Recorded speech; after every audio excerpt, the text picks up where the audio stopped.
Hello everyone, welcome to our YouTube channel. Today we will do a Q&A session of the subject history.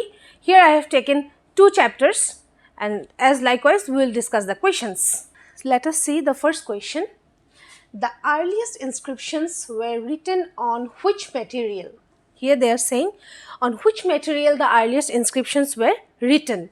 So options given: paper, metal, stones, wood. So while reading the chapter, we have seen that what are the materials that was used to write the inscriptions. So here the answer is C, stones. Stones were used to write the metals. Okay. So let us move on to the next question. Which of the following was one of the occupations of Kshatriyas? So in the chapter we have read about all the four divisions of caste: the Brahmanas, Kshatriyas, Vaishyas and Sudras. The Kshatriyas comes into the second category. Okay, they were the warriors, they were the person who go to the wars, isn't it? They were the powerful. Okay, they also were the kings also. So now here what was the occupation that the Kshatriyas used to perform? So let us see the options. Number A, perform sacrifices and give gifts. Okay. Point B, to teach Vedas. Number C is trade, and then the D is agriculture. So as we all know, the answer is A, perform sacrifices and give gifts. The main work of the Kshatriyas or the occupation while they stay as a king or as a warrior, their work was to perform sacrifices and give gifts. Moving on to the next question. Which of the following statement is incorrect about the duties as laid down in Manusmriti for Chandalas? Okay, here they are saying which of the following statements is incorrect about the duties laid down in Manusmriti for Chandalas. Who were the Chandalas? First of all, we have to know who were the Chandalas. Chandalas were those people, okay, who were, or we can say those section of people in the society who used to perform the funeral works or the works of the dead people. Okay, they were not allowed to stay in the society or in the villages. Neither they were allowed to step into the temples, neither they were allowed to take water from the wells. They were just like the untouchables, even more worse than that. Okay, they were the lowest category of people. So what Manusmriti has said about the Chandalas in our society, let us see the options. They had to use discard utensils. Yeah, we have come through these duties also. They were supposed to wear the old cloths of the villagers and ornaments made from shells. Yes, this also we have come through. C, they had to live on the outskirts of the villages. Yes, it is also one of the features where we see that the Chandalas were not allowed to live in the villages, rather they were allowed to live in the outskirts of the villages. Point D, it was the duty to dispose dead bodies. So all these options says that this is all true for the Chandalas. But here what they are saying, as per the Manusmriti, what are the duties that was laid? That means any one of the options were laid in Manusmriti for the Chandalas. So here the option is B. They were supposed to wear old cloths, the villagers, and ornaments made from the shells. This was incorrect as per Manusmriti. Okay. Moving on to the next question. Which of the following strategies were evolved by Brahmanas to enforce the norms of Varna from 600 BCE to 600 CE? First of all, you have to understand the question. What they are saying is, this is a strategy that was evolved by the Brahmanas to enforce the norms of Varna from 600 BCE to 600 CE. That means this is something which is a particular norms that has been laid down. So let us see what are the options. Option A is Brahmanas used to emphasize the Varna system is divine. That means Brahmanas has said that the Varna system is divine. Divine means which is made in the universe. Okay. Point number B, Brahmanas tried to convince people that their occupation and states are determined by birth. This is again another very true point. It is that Brahmana says that any people or a person gets his duties just after his birth only. If a son is or a child is born in a slave's family, he or she will turn to a slave. If a son or daughter or a child is get birth in a king's palace, then he or she is going to be the prince or princess. Okay, this was laid by the Brahmanas.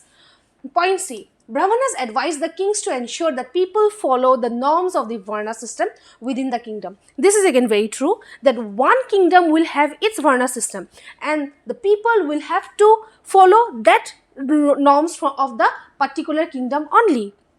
So here we see that all these 3 points satisfies these strategies that was evolved by the Brahmanas in the Varna system. So we can say all of these sentences are true to the system. Is it clear? Coming on to the next question. In which type of marriage does a woman have several husbands? This is again a very interesting topic of our society, where the marriage system has been explained, rather described. 4 types of marriages are given: exogamy, polygamy, endogamy and polyandry. So here the question is, which type of marriage does a woman have several husbands? So what do you think? In which type of marriage a woman has several husbands? Don't get it confused with the statement that in which type of marriage does a man has several women. That is a different question. But here they are asking a woman getting several husbands in which type of marriage. So it is not other than polyandry, isn't it? It is in the polyandry where a woman has several husbands. That means more than one husband, right? Moving on to the next question.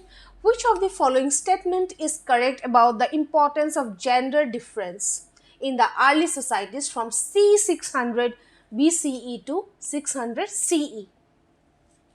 So what they are saying, which of the statement is correct, okay, is correct about the importance of gender differences. Gender differences is a very were a very important issues in our society, even though in the present day also it's a very important issues in our society. So in the early societies from say 600 BCE to 600 CE, let us see what are the options. Societies were patrilineal in nature, women were allowed to give land grants, some were considered important for the continuity of the family. So 3 of the options given. Let us see what's the first option. Societies were patrilineal in nature. Yes, patrilineal means where the father or the male person is the boss or is the responsible person of the family, right? Point 2, women were allowed to give land grants. Yes, here women were also allowed to take possession of some land. Number 3, some were considered important for the continuity of the family, right? So here if we see answer or the options, we see societies were patrilineal in nature, very true, and some were considered important for the continuity of the family. So if we see option C, 3 and 1, so option C is the correct answer. Moving on to the next question. Shakhas who came from Central Asia regarded by the Brahmanas as, what the Brahmanas regarded these Shakhas who came from Central Asia? Let us see the options. It is Dasas, Untouchables, Mlechans and Aryans. So what do you think? What is the answer? The answer is Mlechans, right? Okay, move on to the next question. The original story of Mahabharata was composed by, every one of us has heard about Mahabharata. Rather, we have read, we have seen the epics, we have seen the roles played by different personalities in the Mahabharata, isn't it? Or rather, it is a very famous epic. So, who originally composed the story? It was originated by the Sutas, right? Moving on to the next question. Question number 9. What was the object of the team of V.K. Sutankaras? Let us see the options.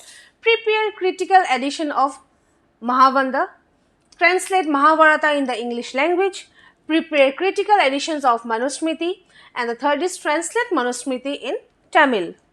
So the answer is not other than prepare critical editions of Mahabharata. Okay, right. Moving on to the next question. Dash built the Sudarshana lake. What do you think? Who built the Sudarshana lake? It is Rudradaman, none other than Rudradaman. Let me write it down. Rudradaman, right? Okay. Moving on to the next question. Identify the terracotta sculpture and belonging to the 5th century. That means this is a terracotta sculpture that belonged to the 5th century CE. So this is our earliest sculpture depicting a scene from the Mahabharata. That means this is something, a scene, okay, you can see a man with bows and arrows, right? So it is mostly a image or picture that is taken from the war place, right? See the horses and some, though the pictures are not much clear, I guess you can understand because this the same picture is depicted in your textbook also. So this is what it is, a picture depicting a scene from Mahabharata. Okay, it is taken from the walls of a temple in Achinantra in UP. Okay, that means this kind of pictures and images were engraved in the walls of the temples, right? Moving on to the next question. Okay, what is depicted in the image? What do you see this image? It is a quite old, sculpture, okay, and the picture has been taken. It clearly shows this is Gautam Buddha, right? This is Gautam Buddha, isn't it? So what does it show? It is a stone sculpture from Gandhara belonging to the 3rd century CE. In the image, the mendicant is seeking alms, that is gifting.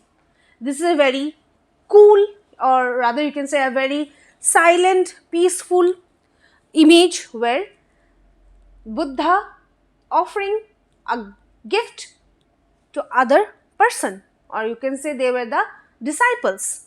It is a stone sculpture from the Gandhara belonging to 3rd century CE. In the image, a mendicant. Okay, this is a person who is said to be a mendicant. Okay, so this is a person, this is mendicant.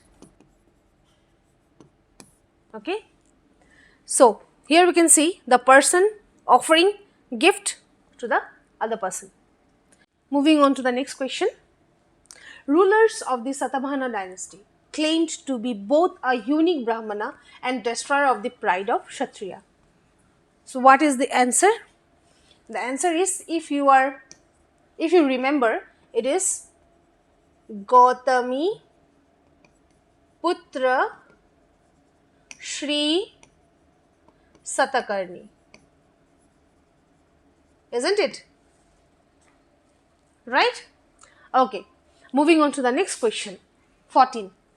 Here the certain statements or statements are given which are true. So we have to find out which of these statements are true. Jatis like Varna was based on birth.